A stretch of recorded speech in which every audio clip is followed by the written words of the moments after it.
Hamilton reports on the Confederation's lack of funds. 1782. The truth is that no federal constitution can exist without powers that, in their exercise, affect the internal police of the component members. It is equally true that no government can exist without a right to appoint officers for those purposes which proceed from and concenter in itself, and therefore the Confederation has expressly declared that Congress shall have authority to appoint all such civil officers as may be necessary for managing the general affairs of the United States under their decision. All that can be required is that the federal government confine its appointments to such as it is empowered to make by the original Act of Union, or by the subsequent consent of the parties. Unless there should be express words of exclusion in the Constitution of a state, there can be no reason for doubt that it is within the compass of legislative discretion to communicate that authority. The truth is, the security intended to the general liberty in the Confederation consists in the frequent election and in the rotation of the members of Congress, by which there is a constant and an effectual check upon them. This is the security which the people in every state enjoy against the usurpations of their internal governments, and it is the true source of integrity in a representative republic. The government so constituted ought to have the means necessary to answer the end of its institution.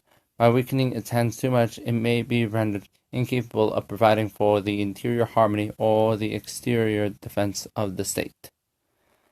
The conduct of the war is entrusted to Congress, and the public expectation turned upon them without any competent means at their command to satisfy the important trust.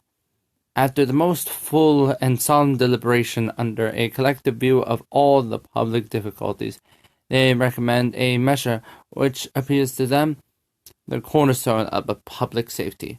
They see this measure suspended for near 2 years, partially complied with by some of the states, rejected by one of them, and in danger on that account to be frustrated. The public embarrassments every day increasing, the dissatisfaction of the army growing more serious, the other creditors of the public clamoring for justice, both irritated by the delay of measures for their present relief or future security, the hopes of our enemies encouraged to protract the war, the zeal of our friends depressed by an appearance of remissness and want of exertion on our part, Congress harassed, the national character suffering, and the national safety at the mercy of events.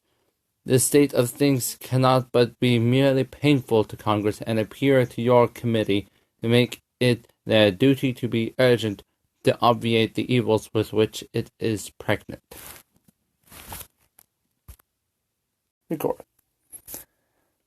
If you like this reading from Samwise J. Morgenstern, please like, comment, share, and subscribe to the channel. You may also follow us on Facebook, tweet me at Samwise J. Morgenstern, also follow me on Tumblr. If you would like to support this show that I do, you can support me on Patreon at the link in the description. You can also simply support my podcast on Anchor. You can set up the plan there, and I will also have rewards for my patrons ranging from shout-outs to original short stories, just whatever might be there. Go there and sign up if you want it. Anyways, stay well, stay safe, stay home, and as always, follow the will of Blue Heaven.